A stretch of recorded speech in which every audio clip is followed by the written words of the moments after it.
Welcome to my Akira TV channel. ప్రజల సమస్యల కోసం నిరంతరం పోరాటం చేస్తూనే ఉంటుంది.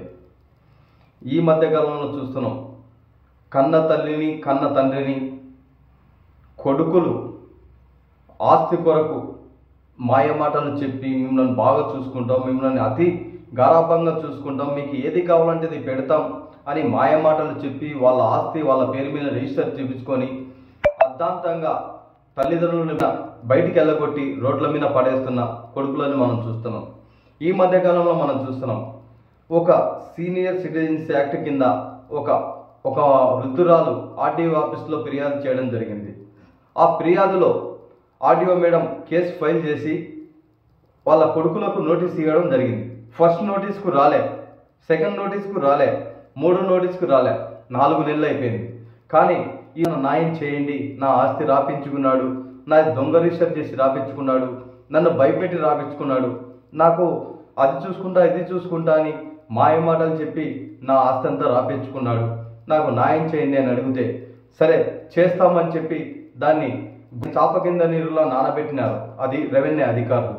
వెంటనే ఆమె నంద్యాల జిల్లా కలెక్టర్ దృష్టికి తీసుకెళ్ళి అమ్మ నాకు న్యాయం చేయండి అనగానే అక్కడున్న జిల్లా కలెక్టర్ ఆర్డీఓ మేడంకి ఫోన్ చేసి మీరు ఎంబడే ఈ కేసుని పరిశీలించండి అని చెప్పగానే ఎవరైతే కొడుకు మోసం చేశాడో అతనికి ఫేవర్గా తీర్పు ఇచ్చిందని బాధితురాలు కొడుకులు చెప్పడం జరిగింది. అదేవిధంగా ఇంత మోసమా, నాకు ఆర్డీఓ మేడం చేయాల్సిన అవసరం ఏముంది, నన్ను ఆర్డీఓ మేడం మోసం చేసిందని బాధితురాలు కుటుంబం కొడుకులు రోధించబడ్డారు. అదేవిధంగా ఆర్డీఓ మేడాన్ని ఎవరన్నా కోరగా నేను ఇచ్చిన తీర్పు మీకు నచ్చట్లేదంటే మీరు మళ్ళా జిల్లా కలెక్టర్ గారికి వెళ్ళి 60 రోజుల్లో మీరు కంప్లైంట్ చేసుకోవచ్చు, నీకు పోయే హక్కు ఉంది, అక్కడున్న నీ కొడుకు పోయే అధికారం లేదు అని మీడియా సమస్యల్లో చెప్పడం జరిగింది. అదేవిధంగా ఊరు ఇందిరేశం ఆయన, నా పేరు శివమ్మ.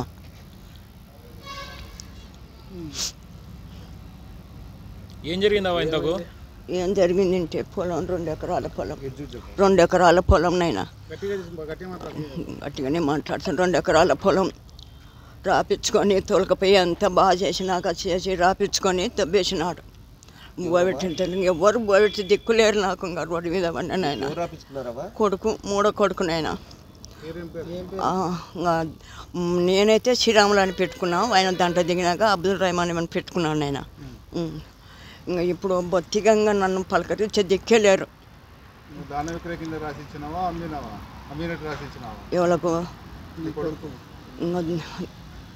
దాని మీద రాసిచ్చిన సంగతి నేను బాగాలేను ఆయన. నాకు 1 రూపాయి కూడా కెలా నేను దేవుని మీద కొట్టే చెప్తున్నా. 10 రూపాయల కాగితం కూడా కెరగను నేను, చేపించుకున్నాను. నా పొలం నాకు కావాలని, నాకు పొలం కావాలని మేడాన్ని కాళ్ళు ఏళ్ళు పట్టుకుని తిరుగుతూనే ఉండను ఆయన. ఏం చెప్పినా మొన్నటి దాకా గుడకంగా పిల్ల నంపుతామన్నారు. 2 మాటలు మేము వస్తూనే ఉన్నాము, ఆయన 2 మాటలు వచ్చినాడు, 3వసారి రాలే. వాళ్ళు ఏం మాట్లాడుకున్నారో ఏమో మాకైతే తెలియదు నేను. ఇంకా ఇప్పుడు ఇంకా ఏం జరిగిందో ఇంకా నేను వచ్చినా ఇప్పుడు ఆమె ఏం చేస్తుంది, ఆమె ఇప్పుడు వచ్చింది. లే కలచలే,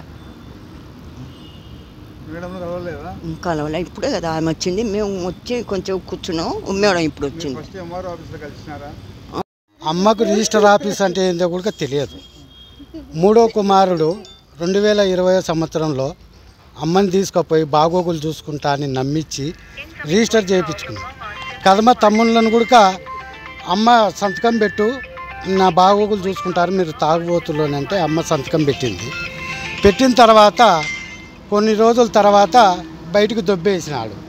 దొబ్బిన తర్వాత మళ్ళీ విలేకరుల దగ్గరికి పోయి ధర్నా చేసినాము. ధర్నా చేసిన తర్వాత మళ్ళీ 4 రోజులు తీసుకుపోయి మళ్ళీ పెట్టుకున్నాడు, దొబ్బేసినాడు. ఇప్పుడు సీనియర్ సిటిజన్ యాక్ట్ ప్రకారంగా అమ్మకు 2007 చట్టం ప్రకారంగా అమ్మకు సీనియర్ సిటిజన్ యాక్ట్ గురించి మాకు కొంతకాలం తర్వాత తెలిసిన తర్వాత ఎంఆర్ఓ గారి దగ్గరికి పోయినాం. ఎంఆర్ఓ గారు ఆర్డీఓ దగ్గరికి పోమన్నారు. ఆర్డీఓ దగ్గర కాకుండా మేము డైరెక్ట్ జాయింట్ కలెక్టర్ దగ్గరికి పోయినాము. జాయింట్ కలెక్టర్ గారు ఆర్డీఓ మేడానికి పాస్ చేసినారు. ఆర్డీఓ మేడం గారు 3 నోటీసులు పంపిస్తే 3 నోటీసులకు అవతల పర్సన్ రాలేదు. రాకపోయంగానే ఎంబడే 3వ నోటీసు రాకపోయంగానే రెస్పాండ్ అయ్యి మేడం గారు క్యాన్సిల్ చేసి ఈమె సొమ్ము ఈమెకు చేసి అని మన సీనియర్ బాబ్మియా గారికి ఆర్డర్ వేసింది. బాబ్మియా ఆ బాబ్మియా గారు కొంత అవకలు చేసి ఆఫ్ చేసినాడు. ఆఫ్ చేసిన తర్వాత 3 నెలలు అయిపోయింది, 90 రోజులు అయిపోయిందని మళ్ళా కలెక్టర్ మేడం దగ్గరికి పోయినాము.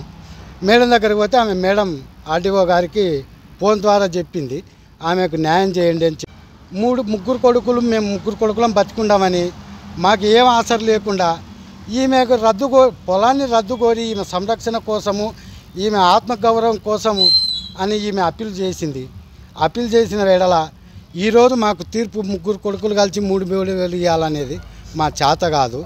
పొలం అతని పేరు మీద చేపించి పొలం అతని ఆధీనంలో ఉండి మేము 3,000 అంటే మేము ఇయ్యలేం అని మాకు సమాచారం తెలిసింది. మేడం గారేం మాకేం ఇంతవరకు ఏం చెప్పలేదు. ఒకవేళ ఇక్కడ ఏం న్యాయం జరగకపోతే కలెక్టర్ గారు మళ్ళీ నా దగ్గరికి రండి అని మా అమ్మకు కలెక్టర్ గారు ఆర్డర్ ఇచ్చినారు. అందుకు మా అమ్మకు మా గౌరవంగా ఆమె బతకాలంటే ఎవరి మీద ఆధారపడకుండా ఆమె ల్యాండ్ ఆమెకి ఇచ్చి ఆమె చేసిన రిజిస్ట్రేషన్ అతను చేయించుకున్న తప్పుడు రిజిస్ట్రేషన్ రద్దుపరిచి ఆమె స్వయం ప్రతిపత్తిన బతకాలని ఆమె ఆలోచన ఉంది. ఆమె పొలం ఆమెకి ఇప్పిస్తే ఆమె చేసిన పొలం డాక్యుమెంట్ను రద్దు చేసి ఆమె పేరు మీద ఇస్తే ఆమెను అందరం బాగా చూసుకుంటాము. ఒకవేళ ఆమె ఏదన్నా తదనంతరం తర్వాత అందరం కొడుకులను సమానంగా పంచుకుంటాం అనేది విజ్ఞప్తి చేస్తాం. నా పేరు శ్రీనివాసులు, శివమ్మ కొడుకును పెద్ద కుమారుడిని. దాంట్లో అందులో నేను వారసునిగా నాకు ఎలాంటి విషయము నాకు తెలియకుండా చేయించుకున్నాను. నేను పెద్ద కొడుకును. మేము 5 మంది కొడుకులము, ఒక అక్క, 6 మంది అయితే ఒక తమ్ముడు దత్తకు పోయినాడు. అందరితో సంతకం చేయించుకున్నాడు. అక్కడ రిజిస్టర్ ఆఫీస్లో కూడా వాళ్ళకు ముందు చలానా కట్టుకున్నారు. తీసుకుపోయి డైరెక్ట్ రిజిస్టర్ ఆఫీస్లో సంతకాలు పెట్టించుకున్నారు. ఈమెకేం చదివి వినిపించలేదు, నీకు ఇది అమ్మా ఎంతమంది కొడుకులని ఏమి అడగలేదు. ఒకనాడు డబ్బులు కట్టినారు, చలానా కట్టించుకున్నారు. మరుసనాడు డైరెక్ట్ రిజిస్టర్ ఆఫీస్లోకి దొరకపోయి ఈమెను తంబేపించినారు. వీడు పచ్చి తాగుబోతు. మా జేజి వారసత్వం, పూర్వీకుల ఆస్తి అది, పిత్రాతీతం, పెద్దల నుండి సంక్రమించిన ఆస్తి అది. అందరికి కావాలి. అందరికీ తర్వాత కథ. ముందు ఆమె క్షేమం, ఆమె బాగోగులు చూసుకోవాలి. అందరికీ ఏమి ఆధారాలు లేవు. ఆమె జీవనానికి ఆమెకు కావాలి. అది సార్ మాకు కావాల్సింది. ఈ మీడియా ప్రతినిధులకు నమస్కారం చేస్తుండా. రిజిస్టర్లో అమ్మ, 2 తమ్ముళ్ళు, చిన్న తమ్ముడు, మిగతా వాళ్ళు ఎవరు పెట్టలే. దాంట్లోనే మళ్ళీ ఇంకొక తమ్ముళ్ళని, దత్తుకుపోయిన తమ్ముడిని, భర్త చచ్చిపోయిన ఆమెను వాళ్ళకు మాయమాటలు చెప్పి సాక్షి సంతకాలు పెట్టించుకున్నారు. వాళ్ళు కూడా ఇక్కడ వాంగ్మూలం ఇచ్చిపోయినాడు సాక్షి. ఇది మా అమ్మ బాగోగులోకనే మమ్మల్ని ఒప్పించి సంతకం చేయించుకున్నాడు. ఈరోజు అతను ఆమె బయటికి దొబ్బినాడు. ఒకసారి అహోబిలంలో ఉంటే నేను అహోబిలం పోయింటే తోలుకొచ్చి మా అమ్మను ఇరిచిపోయినా అని కూడా చెప్పి వాగ్దానం ఇచ్చిపోయినాడు వాంగ్మూలం అక్కడ. అందులో గారు సరైన నిర్ణయం తీసుకొని ఆ వృద్ధురాలికి న్యాయం చేయవలసిందిగా కోరుతున్నాను. 9,000 రూపాయలు. ఎవరెవరు మేడం? 3 కుమారులు. భూమి మేడం. 3 కుమారుల పేర్లు అండి. మొదటి కుమారుడు పి శ్రీనివాసులు, 3వ కుమారుడు అబ్దుల్ రెహమాన్, 5వ కుమారుడు పి వెంకటేశ్వర్లు. ఈ 3 ఒక్కొక్కరు 3,000 చొప్పున నెలకి 9,000 రూపాయలు. ఇది మనకి సీనియర్ సిటిజన్ యాక్ట్లో 10,000 వరకు కూడా ఇవ్వచ్చు. వాళ్ళ అవకాశాన్ని బట్టి వాళ్ళు ఒప్పుకుంటే ఇంకా ఎక్కువ కూడా మేము. ఇప్పుడు భూమి రైమాన్ మీదనే ఉందంటున్నారు కదా మేడం, అదేటా? భూమి రైమాన్కే ఉంది, మాకేమి భూమి లేదు కదా, మేము ఎలా ఇవ్వాలా 3,000 అంటున్నారు వాళ్ళు. ఒక భూమి మీదనే ప్రతి మనిషి జీవిస్తున్నాడని మనం చెప్పలేము. ఒక కొడుకు ఏమో తల్లి వాళ్ళ ఆస్తే కొన్నాడు, వాళ్ళు ఇంకా పక్కన ఎక్కడైనా కొనుక్కొని ఉండొచ్చు, లేదా జాబులు చేసుకుంటుండొచ్చు.